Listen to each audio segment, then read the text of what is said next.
Welcome to the F1 Debate Show.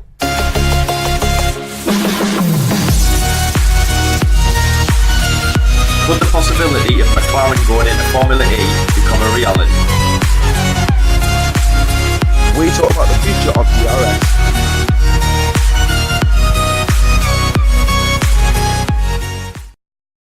The season hasn't even started and we are seeing McLaren and their problems and things like that. Anyway, we went into that in episode 44, so it's not going to be a McLaren, let's jump on the bandwagon of how bad they are episode. But basically, the big news that's come out is that McLaren have actually offered a battery to Formula E. Now, obviously, Formula E is run by the FIA, the Autosport Authority, which runs basically in the whole world a lot of different categories of motor racing. So Formula E, the very new sport, and McLaren are offering them an engine. So basically, the FIA World Sport Council, or the WMSC, has chosen McLaren Applied Technologies as the exclusive battery supplier of Formula E Championship. This will provide a new battery engine to cover the full race from the fifth season onwards, which is obviously which is good for the sport. But then you think, well, yes, it would be good, but it's McLaren, you know.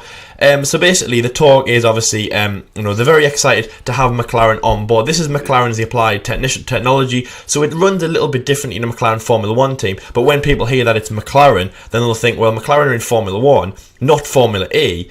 And then why would you choose a McLaren battery? That's the thing. Anyway, so as soon as this story kind of, came about, that's when the story kind of escalated again. I don't know who, it might be rumours, it might be whatever, but this is when the story started coming out why maybe McLaren should be looking in the direction of heading to Formula E. Now, there was a lot of stories that were coming out in the last few, especially after the few days after Spain, when people started criticising Honda. We started criticising Honda. To be honest, the rumours came out a few days after episode 44, so there's no doubt in our minds that they were watching episode 44, and then they've decided, right, well, the F1 Debate Show doesn't agree with us, so let's go to Formula E. And again, basically, this is just going to be another that rumour kind of talking. Is it going to happen, a debate, an episode about a rumour that may or may not happen? But that's the big thing. Is that going to happen? Would it actually be better for McLaren to look at something like Formula E, where yes, they can have a fresh start, or are they going to go, well, no, let's stay in Formula 1. We've got massive heritage. I think it's the second longest or third longest in Formula 1, obviously alongside Ferrari and Williams as well. I think it is the second longest. So it's they definitely should stay in Formula 1. Yeah. But then obviously, because of recent events, and obviously since 4 years, sorry, my earpiece keep falling out, since 4 years ago, when obviously, the last win in 2012, should they now look into Formula E, a kind of a new start? So yeah, that's the thing really. What should McLaren do? I just want to put something out there by a lot of people's confusion and things like that. I've been watching loads of other videos where they've been saying things like that. McLaren will be in this season, and they will be using the same Honda engine from this season. A lot of people were saying in not just our videos but different videos all around that they'll be able to change the engines midway through, which obviously so say if McLaren think Honda are crap and they decide to go to BMW, that won't happen during the season, okay? Just to put that out there for anyone who is a bit unsure. It will only happen next year, because obviously if that was the case, then Red Bull would have changed from Renault to Aston Martin partway through 2015 instead of criticising them. But you know what I mean. Anyway, yes, yeah. So basically, this episode is going to be talking about, should McLaren go to Formula E, and then also it just comes back to what are they going to do about their Formula 1 crisis at the moment. Now, we've seen Formula E is kind of like a backup of Formula 1, but it's actually now kind of creeping up. As I say, we're 5 seasons in at the moment. It kind of is creeping up to the level of Formula 1. Obviously, yeah, Formula 1 is at the top. It's the pinnacle. Yes, it is, of course. But it is, it is creeping up, as I say. And we've seen other drivers that have been in Formula 1 before. We've also seen, kids that are sons of world champions in Formula 1 drivers who are in Formula E as well. So it's a very popular sport. There's getting more race as well. They're getting more fun, and it's getting more coverage around the world and things like that. And I think in the next 10 years or so, it's going to be on the same level as Formula 1. Obviously, the biggest thing also as well, because of things like carbon emissions and all that, it's an electric sport, that's the way forward in life. And it also it's a great sport to watch. It also just shows how much it's almost like pushing everything forward. It's like saying we can make cars that are completely electric. We don't need the internal combustion engine that was created all that yonks ago when McLaren were good. It's like we don't need that anymore. We can make an electric car, and that's why it's a good sport. That's why it's growing. But McLaren, okay, so basically, I think they should remain in Formula 1. I think McLaren's just an amazing name to have in Formula 1, but the thing is that they want to do is, with all that glory that they've had, they don't want to see all that tarnished, if you get what I mean. They would all want to like spend, 50 odd, 60 odd years in Formula 1 with, obviously many world champions, an amazing legacy, and then the last few years it's almost been about like a joke. And obviously Fernando Alonso is the head of that joke, but he doesn't want to be, because he's two-time world champion. He's the second oldest driver on the grid, third oldest I think on the grid. He doesn't want to be at the front of that joke, which obviously McLaren are after pre-season. So yeah, it's McLaren. Are they going to be in Formula E? What are they going to do? My personal opinion is they should stay in Formula 1. But there's always that chance that they're going to be pushed into, especially this news, as I've just mentioned, about them supplying the batteries to Formula E, which is good for McLaren. I don't know anything. I don't know much about obviously how much money they're getting or blah blah blah. It might not even help. This might not even be like Formula 1 related, if you get what I mean. Like Formula E and Formula 1 might be two separate things, which it is looking like it is, because just battery, and as I say, it is the applied technologies part of the centre, and not obviously like the Formula 1 works team. But still though, the story is obviously Formula 1 or Formula E. I vote Formula 1. Because it just looks like the best way forward. It looks like the best way forward. It looks like the way that there should be, and we can't imagine Formula 1 without McLaren. So anyway, so Jordan, obviously massive McLaren fan. What do you think of this? Do you think we should go to Formula E? McLaren should go to Formula E, or do you think they should just stay in Formula 1? Well, for me, definitely it would be Formula 1, because that is where their legacy is. They have absolutely amazing history in Formula 1. Obviously, not really a good recent history, but you know what I mean. Like McLaren is Formula 1. The second just behind Ferrari. I mean, if they do go to Formula E, it wouldn't be a disaster. Not for McLaren, but for Formula 1 as a sport. I mean, losing a big team like McLaren, like if Ferrari or Williams were to go to Formula E, it's almost like, well, Formula 1 is literally crumbling away. I mean, we have seen obviously drivers. More recently, Esteban Gutierrez has just signed into Formula E. Jean-Eric Vergne raced there. Sebastian Buemi, he's doing well. I think he's won the championship like twice or something, twice in 4 years, I believe. I'm not too sure, or 3 times in 4 years. So again, he's doing all right there. So obviously, I don't want to be cruel here, but like F1 rejects in a way just went to Formula E. Now, if McLaren should put their foot in the door and go into Formula E, then that's like, right, we are going to start taking Formula E a little bit seriously, because McLaren's such a big team in that, which will be understandable if they do, because as we explained in the last video with Mclaren and Honda, it's an absolute mess right now. McLaren aren't where they want to be. They're not where they should be. Essentially, you know what I mean. They should be up there with the championships and battling along with the big guys.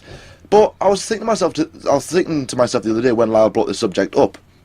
I was thinking, is this like McLaren's way of like throwing their toys at the pram? A bit like what Red Bull and Ferrari have done in the past, like when Ferrari threatened to quit the sport, Red Bull threatened to quit the sport. Obviously, they had no Formula E to fall back on, so I guess they can say, all right, if we're not going to get our own way, we'll just go to Formula E instead.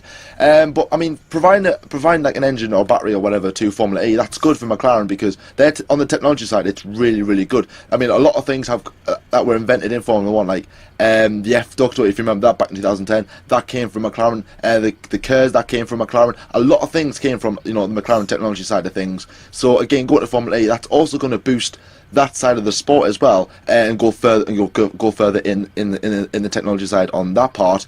And it is a growing sport, Formula E. Let's not forget, it's become more and more popular. I remember watching the first race in Shanghai.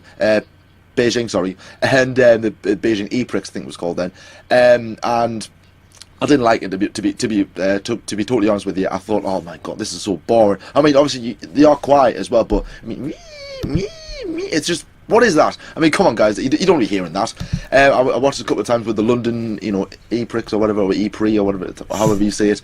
I can't get into it, but that looks like to be the future. But I want McLaren in Formula 1, you know what I mean? It's where the history is. It's where they're made to be. You know what I mean? Formula E isn't for McLaren. It's not even close to be, where they should be. But Formula E could be the future. One day we are going to run out of fuel and petrol and oil and whatever. Obviously, we are going to have to look to other alternatives.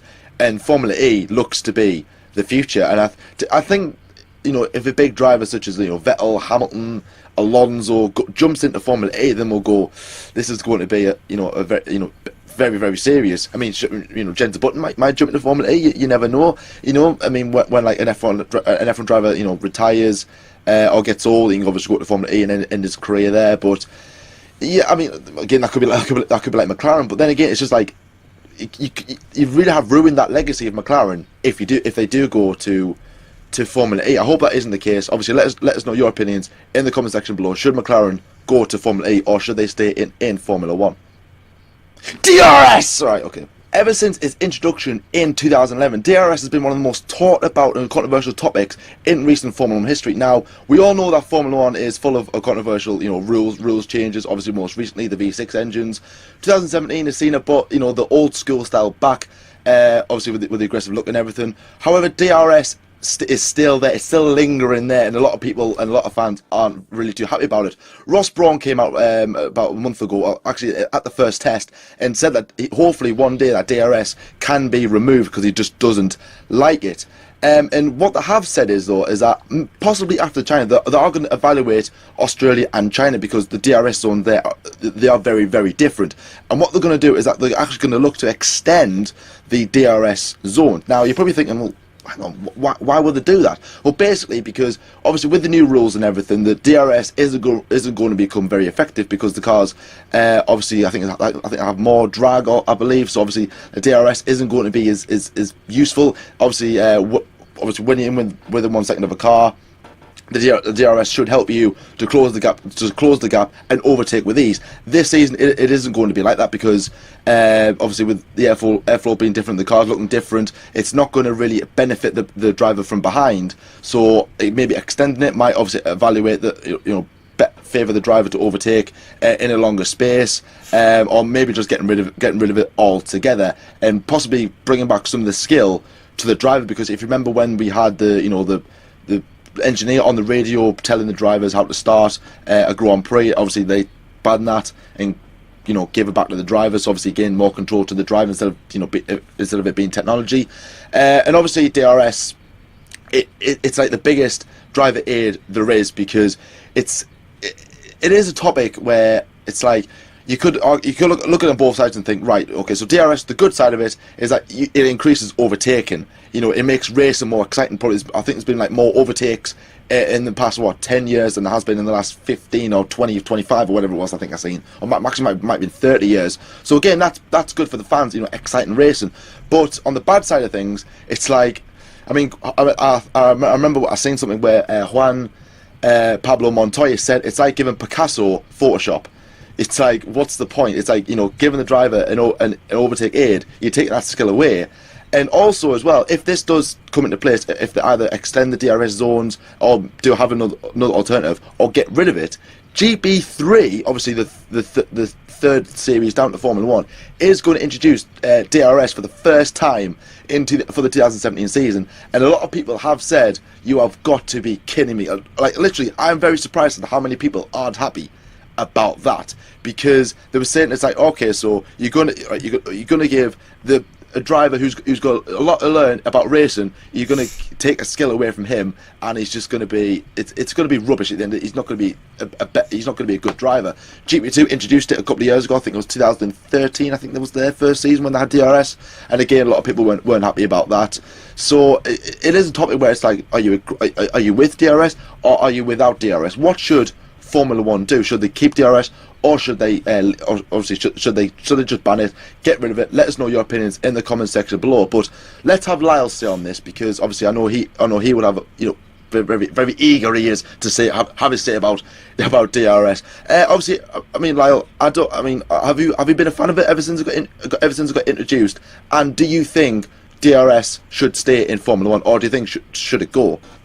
I'm not sure. I mean, it's definitely been a very, very strange thing to see. It's been fun, it's been good, it's just been a different kind of thing in Formula 1. Obviously, just bringing up quickly, one of my favourite things, very, very favourite things, was Kurz. I mean, do you remember Kurz? Was absolutely unbelievable. I mean, that was... Wow, that was amazing. They should have that. They should still have that. When they had Kurz and DRS, that was like, yes, two kind of not really like overtaking aids, but it wasn't like a skill kind of remover. It wasn't saying like the driver, it's like he can't overtake, so let's get the DRS to help him. Mm-hmm. It's just almost a bit like for just better racing, but I'm not too sure. But the one thing for DRS that I was a fan of, and when they got rid of this, I've got to say, John, I agree with you. I think once they got, I know you didn't say this, but like once they got this thing removed, I think that's when I started to think DRS is a failure in Formula One, and that was when, I think it was 2012 when you had DRS, you could activate it at any point in qualifying, and then there's obviously scrap that for 14 to 15 to 16, and then this season.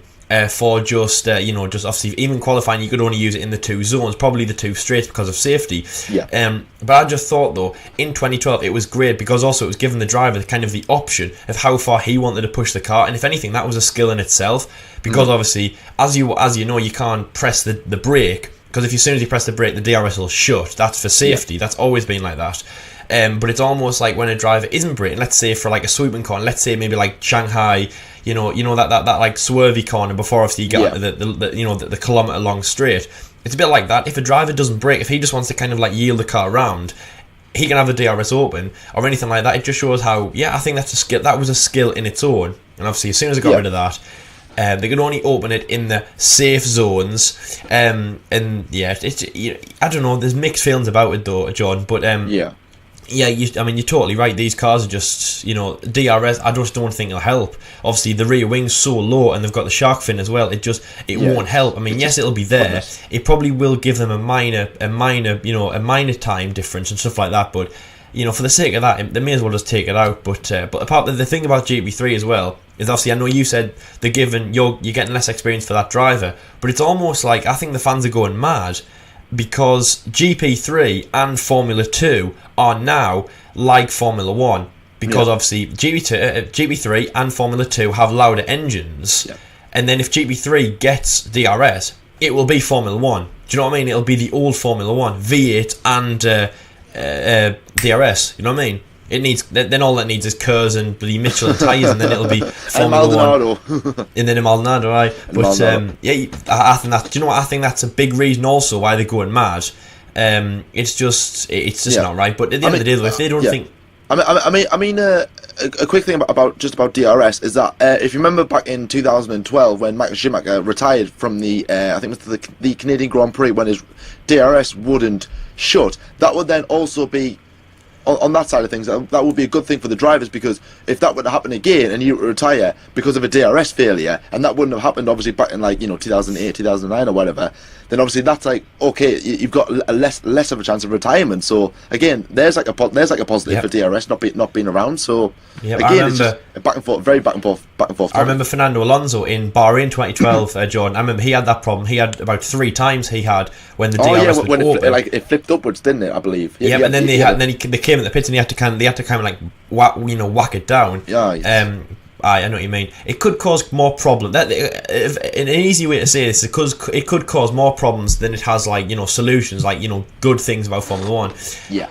But I'm not sure. I mean, it's good. I think it's good because it was almost like that innovation. You know what I mean? It's like Formula 1. It's come a long way, and there's so many things. That it's like man and machine, testing man and machine, and DRS was just one of those amazing things. Like, oh look, we can move that rear wing via a computer. But it's not just that. It's the gain that you can get. It's the fun that you can get.